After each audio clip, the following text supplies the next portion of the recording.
Bonjour YouTube et bienvenue dans cette nouvelle vidéo, j'espère que vous allez bien et on se retrouve aujourd'hui pour la première vidéo de l'année 2023, donc déjà bonne année à tous, j'espère que vous avez passé de bonnes fêtes et pour cette première vidéo de cette année, on va tout simplement reprendre avec la série de vidéos L'Histoire derrière, la série Mindhunter.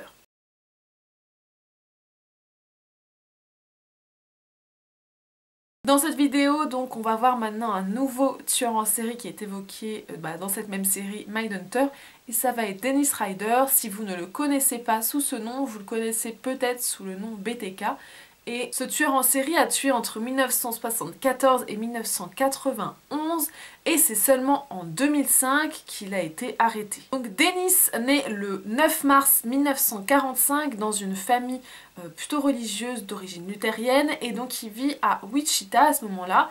Sa famille est plutôt modeste, elle n'est pas très riche en fait et il est l'aîné de 4 enfants. Malgré les moyens faibles de la famille, ça reste une famille qui est très aimante et très unie selon les dires de tous, donc il ne manque pas à ce niveau-là d'amour et d'attention. Quand il est petit, il s'invente un ami imaginaire qu'il appellera plus tard démon et selon lui c'est ce démon qui le pousse à faire d'horribles choses. Et déjà petit on constate des comportements qui sont assez troublants de voir chez un enfant puisque donc il torture des animaux et il prend plaisir à ça et en plus de ça il fait de nombreux dessins dans lesquels on peut voir des femmes attachées et il dira que cela lui procure une grande jouissance sexuelle.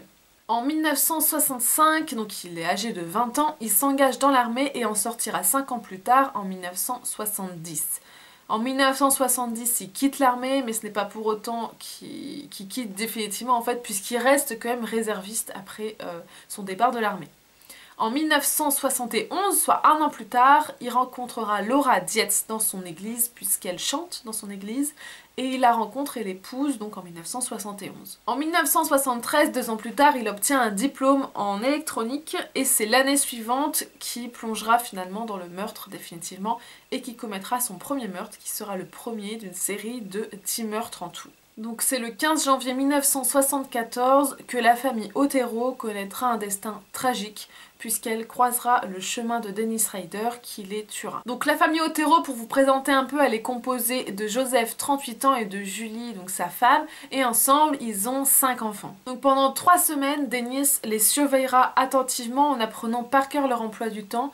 Donc c'est vraiment un meurtre qui est fortement prémédité et en fait en apprenant leur emploi du temps, en fait il s'assure qu'il y ait vraiment que les personnes qui veulent qu'ils soient là pour commettre ces meurtres. Donc ce jour-là, ce 15 janvier, donc, le couple a donc 5 enfants et les 3 aînés partiront à l'école et il ne restera plus qu'à la maison que les 2 plus jeunes qui sont donc âgés de 11 et 9 ans et qui s'appellent respectivement Joséphine et Joseph. Donc Dennis va marcher jusqu'à leur maison avec 2 couteaux sur lui, plus 2 pistolets, une bande d'isolation électrique, des sacs plastiques et de la bande adhésive. Il commence d'abord par aller couper la ligne téléphonique pour que, au cas où ça tourne mal ou au cas où une des personnes lui échappe, en fait, personne ne puisse prévenir la police par le biais du téléphone en tout cas. Ensuite, après avoir coupé la ligne téléphonique et donc s'être assuré que le téléphone serait complètement hors service, il se dirige vers l'arrière de la maison et décide de passer par la porte de derrière en fait, et c'est là qu'il croisera donc le petit Joseph qui est âgé de 9 ans,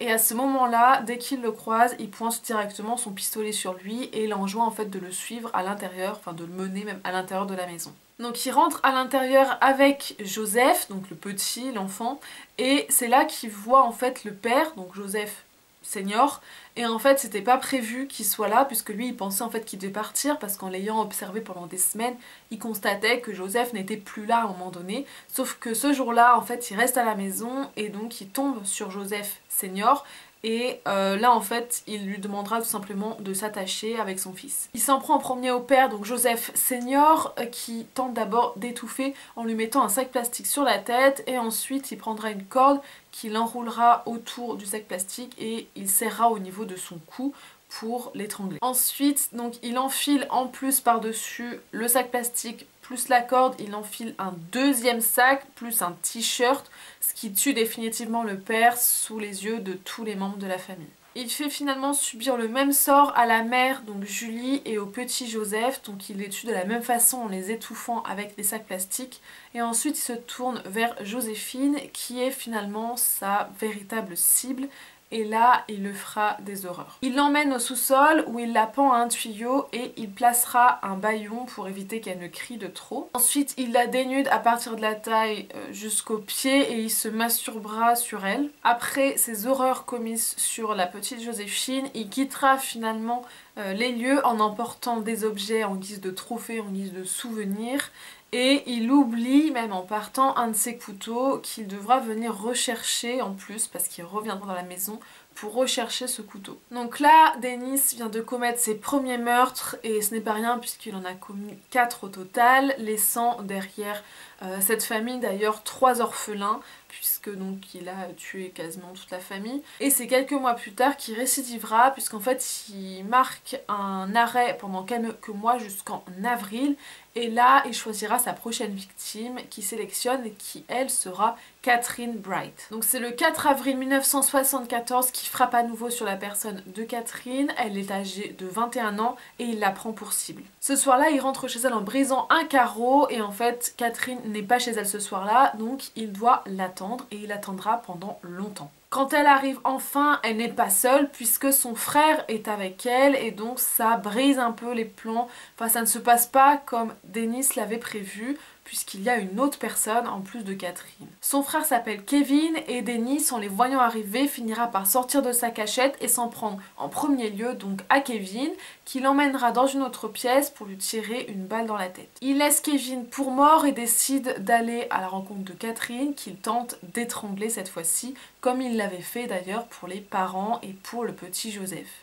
Il tente de l'étrangler avec un de ses bas, mais c'est à ce moment que Kevin, qui avait reçu une balle dans la tête mais qui n'était pas mort en fait, se relève et tente à tout prix d'enlever Dennis de sa sœur. Mais en tentant de l'attaquer, en fait Dennis le voit et ne lui laisse pas le temps d'achever ce qu'il voulait faire puisqu'il lui tire dessus encore une fois et encore une fois il le pense bel et bien décédé. Donc tout ça en fait ça lui a fait perdre beaucoup de temps et en fait il est en train de tenter d'étrangler Catherine, mais là il voit qu'en fait il a un rituel bien précis à faire et en fait il voit qu'il n'a plus le temps puisque ce soir-là il avait rendez-vous avec sa femme et il ne peut pas se permettre d'être en retard puisque ça soulèverait potentiellement des questions et potentiellement des soupçons plus tard, et donc il laisse tout en plan et s'en va. Donc bien sûr avant de partir, et quand je dis il laisse tout en plan, il s'assure avant que la jeune femme soit bel et bien morte et il la poignardera 11 fois. Donc il n'a en effet pas le temps de procéder à quelques rituels que ce soit, mais en partant il voit le frère, donc Kevin,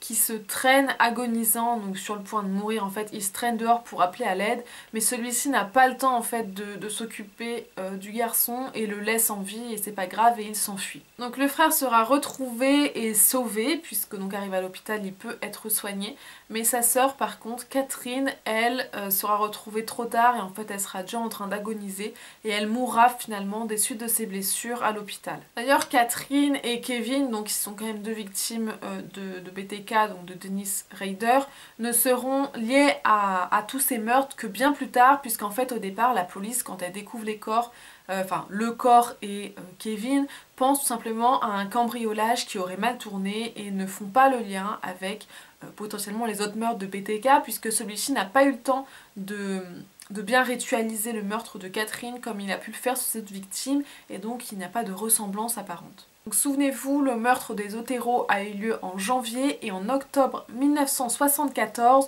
3 hommes décident d'avouer le meurtre de la famille Otero. Alors bien entendu c'est faux, c'est Dennis Rader qui les a tués et ça va d'ailleurs bien le mettre en colère puisqu'il va envoyer une lettre à la police pour dire que ces 3 hommes sont des faux et que ce n'est absolument pas eux qui ont tué la famille. Dans la lettre qu'il adresse à la police, il revendique bien sûr les meurtres et donne en plus de ça beaucoup de détails que seul le tueur pourrait connaître et que seule la police d'ailleurs de leur côté connaît aussi. Donc il envoie cette lettre et pendant 3 ans après, il n'y a plus rien qui se passe. Mais le 17 mars 1977, c'est Shirley Vian, 24 ans, qui sera la victime de BTK. Elle vit à ce moment-là avec ses 3 enfants et Dennis la repérera en amont et passera à l'acte ce jour-là. Il apporte avec lui corps et âme comme il l'a fait pour ses précédentes victimes et il commence par enfermer les enfants qui pourraient être gênants dans le déroulement du meurtre de leur mère. Il les enferme dans une autre pièce pour pouvoir s'occuper de Shirley. Donc il est dans la chambre avec Shirley et il l'étranglera et ensuite après l'avoir étranglée, il se masturbera sur elle. Mais dans sa précipitation, en fait, quand il est arrivé à la maison, il n'a pas fait attention au téléphone et à la ligne téléphonique qu'il avait pris l'habitude de couper, et donc il ne la coupe pas et le téléphone se met à sonner. Ça lui fait peur et donc il prendra la fuite assez rapidement en laissant les 3 enfants derrière lui et malheureusement le corps de Shirley avec. Il passe ensuite à l'acte le 8 décembre 1977 et sa victime cette fois-ci s'appelle Nancy Fox, elle a 25 ans et donc elle croisera le chemin de Dennis ce soir-là. Il rentre encore une fois par derrière comme il l'avait fait pour les Otero en prenant bien soin cette fois-ci de couper la ligne téléphonique pour ne pas être dérangée et pour qu'elle ne puisse pas prévenir les secours. Il brise la vitre comme il l'avait fait pour Catherine et attend patiemment caché dans la maison. À son arrivée, il sort d'un placard comme pour la prendre par surprise et donc elle panique et en fait elle l'autorise en quelque sorte, enfin elle consent à se faire violer tout bonnement parce qu'à ce moment-là, elle pense que c'est certainement la meilleure des solutions et qu'après peut-être il s'en ira sans rien demander de plus. Donc elle se change à sa demande pour lui faire plaisir, on va dire, et quand elle revient dans la pièce où se trouve Dennis, il l'étranglera après lui avoir baissé la culotte comme il l'avait fait pour la petite Joséphine. Il lui serre le cou avec une ceinture à plusieurs reprises et donc à chaque fois que Nancy reprend son souffle, il resserre et ça jusqu'à finalement la tuer définitivement. Il place ensuite des bas jaunes et rouges autour de son cou et se masturbera sur son corps. Donc on peut voir encore que ici vraiment c'est ce pouvoir qu'il a sur ses victimes, le fait qu'il décide de leur vie ou de leur mort qui fait que ça l'excite grandement. Et donc c'est exactement ce qui se passe là pour Nancy. Et le lendemain à 8h18 précise, il téléphone à la police pour signaler le meurtre qu'il a commis la veille. Donc il indique à la police où trouver Nancy, son identité, etc. Et donc suite à cela, il enverra des courriers à la police, puis même à des chaînes télévision, puisqu'il veut visiblement qu'on parle de lui, en utilisant le surnom de BTK. BTK donc qui signifie Bind, Torture and Kill. Et donc c'est le surnom en fait qui signifie vraiment tout son mode opératoire. Après ça, c'est jusqu'en 1985 qu'il disparaît encore une fois, donc pendant 8 ans quasiment, en fait on n'a pas de nouvelles de BTK, aucun autre meurtre ne se produit, mais en 1985 donc, il frappe à nouveau. Sa victime s'appelle Marianne Edge, elle est âgée de 53 ans et elle est retrouvée dans un fossé. Donc à ce moment-là, quand on retrouve la victime, on a des doutes, des sérieux doutes en fait sur le lien qu'elle pourrait avoir avec BTK, puisque BTK n'a jusqu'alors jamais tué en dehors du domicile des victimes, et donc là on la retrouve bien loin de son domicile et en plus dans un fossé. Ça semble un peu s'être fait à la va-vite et donc on a des gros doutes. Et donc c'est le soir du 26 avril 1985 que Dennis serait entré dans la maison de Marianne. Il aurait coupé le téléphone comme à son habitude et se serait caché. Quand il la voit et que donc il constate qu'elle est bien seule, il sort de sa cachette, commence à l'étrangler jusqu'à ce qu'elle perde connaissance et la prendra même en photo après l'avoir déshabillée. Le corps de Marianne sera ensuite emmené dans une église où il prendra plaisir à prendre des photos de son corps nu. Donc ce seront des photos à caractère sexuel et il finira par se débarrasser du corps dans le fossé. Donc l'année suivante, plus précisément le 16 septembre 1986, il fait son autre victime qui s'appellera Vicky Vergele, qui a 28 ans à l'époque et qui croisera le chemin de BTK. Donc celui-ci se fait passer pour un technicien et parvient à rentrer chez elle, il lui coupera très facilement en fait le téléphone, suite à quoi il s'attaquera à elle. Donc il la menace et la force à entrer dans la chambre, mais celle-ci résiste en fait puisqu'elle se débat et c'est là qu'il l'assommera. Ensuite il l'étrangle et encore une fois il la déshabille et s'amuse à la prendre en photo dans des positions sexuelles, ou tout du moins sont des photos à caractère fortement sexuel. Il part ensuite avec les clés de la voiture de Vicky qu'il déposera dans un garage, mais en fait au moment où il part, il faut savoir que Vicky n'était pas encore décédée complètement puisque son mari la retrouvera et quand il la retrouve, elle est à l'agonie et il essaye de lui enlever les bas qu'elle a autour du cou puisqu'en fait il reproduit vraiment le même schéma opératoire, donc forcément il la retrouve étranglée avec des bas et quand il essaye de lui enlever, en fait elle meurt pendant qu'il tente de lui enlever ses bas. On retrouvera bel et bien de l'ADN d'ailleurs sous les ongles de Vicky, mais il ne sera pour le moment pas comparé à rien du tout. Et c'est pour ça aussi que ce meurtre sera lié à BTK bien plus tard, puisque donc cet ADN là n'a pas été comparé avec un autre, on n'a pas trop cherché, et donc on a laissé ça en plan. Donc ensuite on est rendu 5 ans plus tard en 1991, et c'est là que la folie meurtrière de BTK prendra fin, puisqu'il commettra son dernier meurtre cette année-là. Et c'est le 19 janvier 1991 que Dolores Davis, âgée de 62 ans, se fera assassiner par Dennis. Celui-ci pénètre chez elle en lançant en fait un bloc de béton à travers la vitre, donc pour briser la vitre encore une fois. Et il débranche le téléphone et pénètre dans la maison où il l'attendra bien sagement. Quand il rentre dans la maison, il tombe sur elle et il la convainc qu'il ne veut rien de plus que de l'argent et elle se laissera attacher les mains et les chevilles, croyant sûrement qu'en fait il allait prendre tout ce qu'il voulait et qu'ensuite il allait s'en aller comme si de rien n'était. Ensuite il lui met un collant sur la tête et l'étrangle. Il jettera son corps sous un pont et volera quelques-uns des objets qu'il trouvera chez elle, donc ses effets personnels. C'est donc le dernier meurtre que BTK commettra et ensuite il ne se passe plus rien pendant près de 15 ans. Donc souvenez-vous, on était en 1991 et là on fait un bond dans le temps puisqu'on passe en 2004 plus précisément. Et donc ça fait vraiment longtemps qu'en fait on n'a pas entendu parler de BTK, mais il y a un livre qui sort sur lui, un livre qui sort donc sur toute l'affaire de BTK, et donc Dennis voit que ce livre sort et il est furieux puisqu'il constate qu'en fait c'est quelqu'un d'autre qui raconte son histoire et il estime que personne n'a raconté son histoire à sa place. Et de là, eh ben, il provoquera tout simplement la police. Donc il envoie en effet une lettre à la police le 19 mars dans lequel il revendique le meurtre de Vicky, qui avait jusqu'alors pas du tout été rapproché par rapport aux autres meurtres de BTK et qui n'était pas du tout considéré comme un des meurtres de BTK.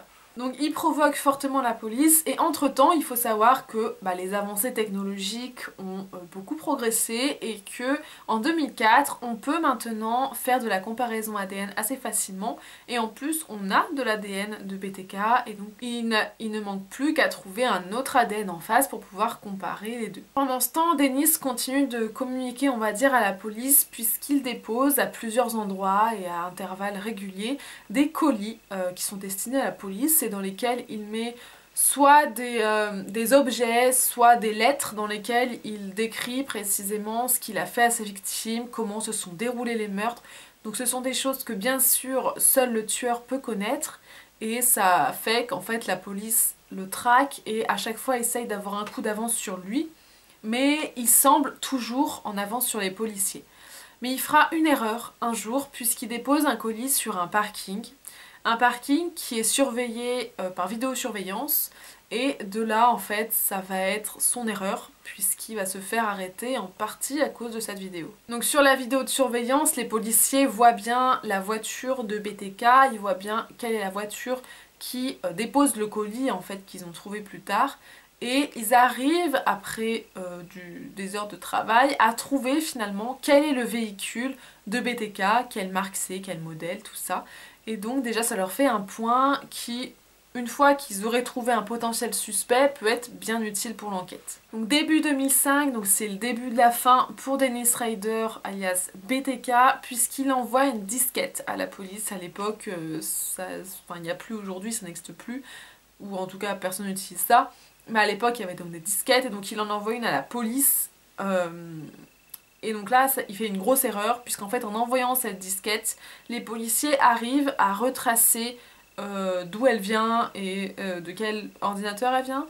Et en fait, ils se rendent compte que ça vient d'une église. Et cette église, en fouillant un petit peu, ils découvrent qu'elle appartient à Dennis Rader. Bon, même si avec cette disquette, donc ils ont un suspect, ils ont un nom, donc qui est Dennis Rader et qui est le véritable BTK, mais il leur manque plus de preuves concrètes pour pouvoir réellement arrêter BTK et pour qu'au moment d'un potentiel procès, ils aient beaucoup de preuves accumulées qui font qu'ils le fassent tomber vraiment à coup sûr. Et donc ces dernières preuves qu'il leur manquent, ils vont le prendre sur le dossier médical de sa fille, puisque donc oui, BTK a des enfants, il en a 2, et donc sa fille, elle, ils prennent son dossier médical et ils viennent comparer l'ADN de sa fille avec l'ADN de BTK, donc de l'ADN qui a été retrouvé sur les scènes de crime, et le lien est vite fait que la fille de Dennis Rader est aussi la fille de BTK. Donc suite à ces découvertes, il se précipite pour arrêter Dennis Rader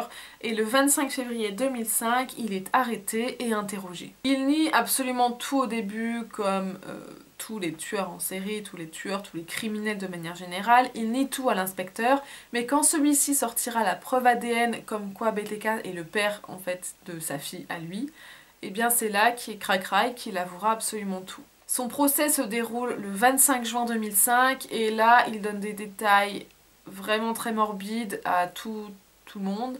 Pendant son procès, il décrit avec précision tout ce qu'il a pu faire à ses victimes. Il apprend aussi que les périodes où il était soi-disant inactif étaient en fait les périodes où il est devenu père et donc c'était des périodes où il ne pouvait pas comme ça partir de la maison sans éveiller des soupçons ou quoi. Il fallait qu'il soit présent et donc pour se protéger lui et ne pas éveiller des soupçons, bah, il restait et il faisait le père exemplaire. Et quand il ne tuait pas, ses fantasmes n'étaient pas pour autant endigués, puisqu'en fait il continuait à les vivre en quelque sorte, puisqu'il revivait ses fantasmes à travers de photos qu'il prenait de lui-même, où il se mettait en scène en fait. Il faut savoir que ces photos, un jour, son fils est même tombé sur des photos de lui dans des positions un peu bizarres, et à ce moment-là, en fait, son fils se pose des questions et lui dit tout simplement que c'est pour le travail et que c'est une enquête, c'est ceci, c'est cela. En fait, il noie le poisson et ça fonctionne. Donc à son procès, il ne peut pas être condamné à mort puisqu'en fait ces meurtres ont eu lieu avant le rétablissement de la peine de mort et il aura quand même la peine maximale qui, entre nous, enfin c'est pareil, il va mourir en prison puisqu'il est condamné à 175 ans de prison. Donc aujourd'hui, Dennis Rader, il est âgé de 77 ans et il plonge toujours sa peine dans le centre correctionnel d'Eldorado dans le comté de Butler au Kansas. C'est la fin de cette vidéo, j'espère qu'elle vous aura plu. N'hésitez pas à me dire en commentaire ce que vous avez pensé de cette affaire. C'est un sujet assez lourd puisque comme tous les tueurs en série, c'est juste horrible à traiter. J'ai pas mis les images les plus choquantes parce que très honnêtement je ne vois pas l'intérêt vraiment, à part faire du sensationnel, ça ne sert à rien. Mais si vous voulez aller voir, vous pouvez. De toute façon, c'est comme à chaque vidéo, je mets jamais les vidéos choquantes. Si vous tapez de toute manière le nom de l'affaire ou le nom du tueur en série, vous trouvez des photos toutes plus horribles les unes que les autres. Donc voilà, je vous le conseille pas de le faire, mais pour les plus curieux, ça se trouve facilement sur internet. J'espère que cette vidéo vous aura plu. Si elle vous a plu, n'hésitez pas à vous abonner et à lâcher un petit j'aime, ça fait toujours plaisir. Et moi je vous retrouve très bientôt pour une nouvelle vidéo, puisque là ça y est, on reprend après une semaine de pause, on reprend les vidéos pour cette année 2023. Bisous!